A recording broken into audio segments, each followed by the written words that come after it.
Hi everyone! In this video we are going to be discussing classical Greece.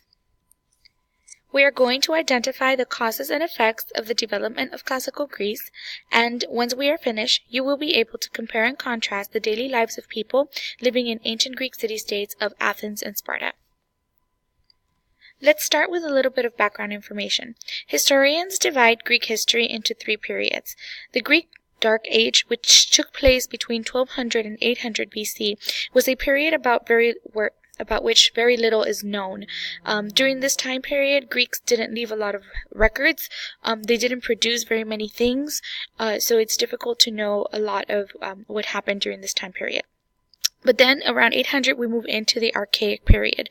This lasts until about 479 BC, and this is where Greeks begin to recover from that Dark Age and start to come into the Classical period.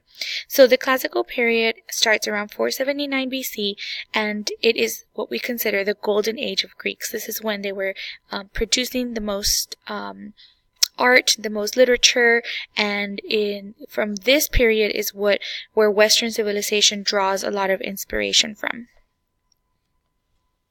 Okay, so let's talk briefly about the geography of Greece. The topography means the land layout. So it's very mountainous. It's made of very fragmented islands, and this prevents unification of Greeks under one nation. So Greeks end up forming these independent city-states, which we'll discuss. The resources are plentiful. They have a lot of fish. They can also grow things like grapes to make into wine, and they also eat a lot of grains. Their religion is polytheistic. They have 12 chief gods that they believe in, and many smaller gods and demigods. Each city has their own god. The Parthenon is a temple in Athens that was at the very top of the Athenian Acropolis, and it was dedicated to the goddess Athena, which the city was named after. We're going to talk a lot about different Greek achievements. I know some of you are familiar with Greek mythology. These are stories about Greek history and the Greek gods. Those are still very popular today and very interesting to read. The amphitheater design comes from the Greeks as well. It's an open-air venue where the Greeks held entertainment. They had what they called Greek dramas, so lots of plays that the Greek people could come and watch as a form of entertainment. The Greeks were also very big on philosophy, which is the study of who we are, why we are here, and where we are going. We're going to talk about some of the most famous Greek philosophers. First, we'll start with Socrates. He is considered the father of Western philosophy, and he went around kind of questioning everything, and people often perceive this as him being argumentative, but this was his form of getting people to come up with their own conclusions and question the things that they already thought to be true. He was actually executed for corrupting youth. He was forced to take poison.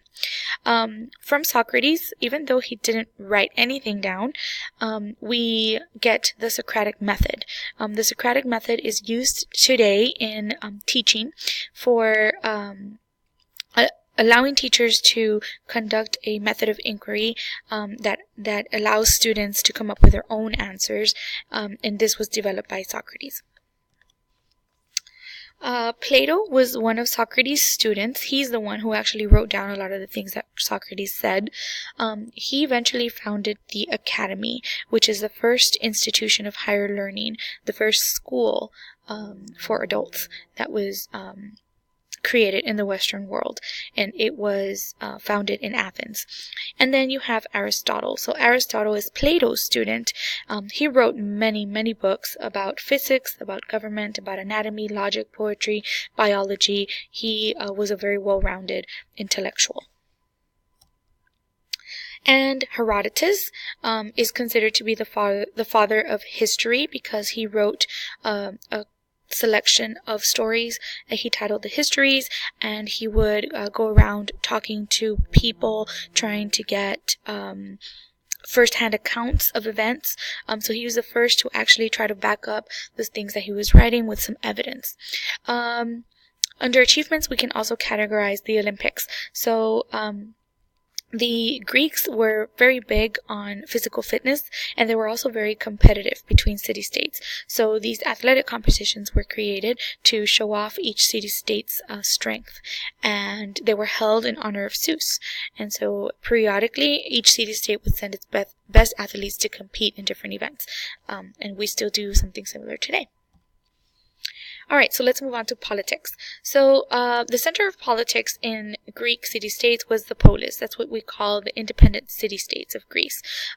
Each city-state, each polis, had its own form of government and its own laws. And even though they were independent of one another, they still all shared a common culture. They all spoke the Greek language, they all had the same religion, and they all followed the same Greek customs and traditions.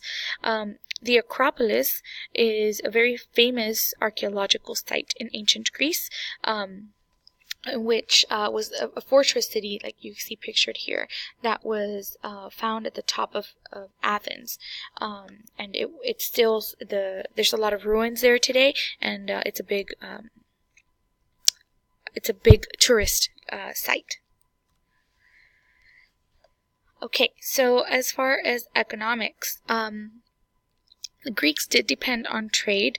Their geography, because they were situated within the Mediterranean and Aegean seas, allowed them to trade with different parts of Europe and Asia.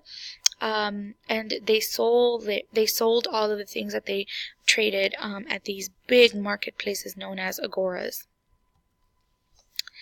And within each city-state, there were citizens and non-citizens.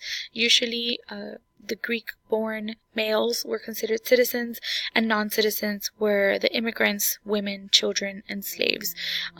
In most Greek city-states, women were subservient to men, meaning they had to obey their fathers and their husbands. And so that brings us to the end of the lecture. We will discuss more examples about life in Greece when we look at ancient Sparta and ancient Athens in more detail. So if you have any questions, bring them to class, and thank you for watching.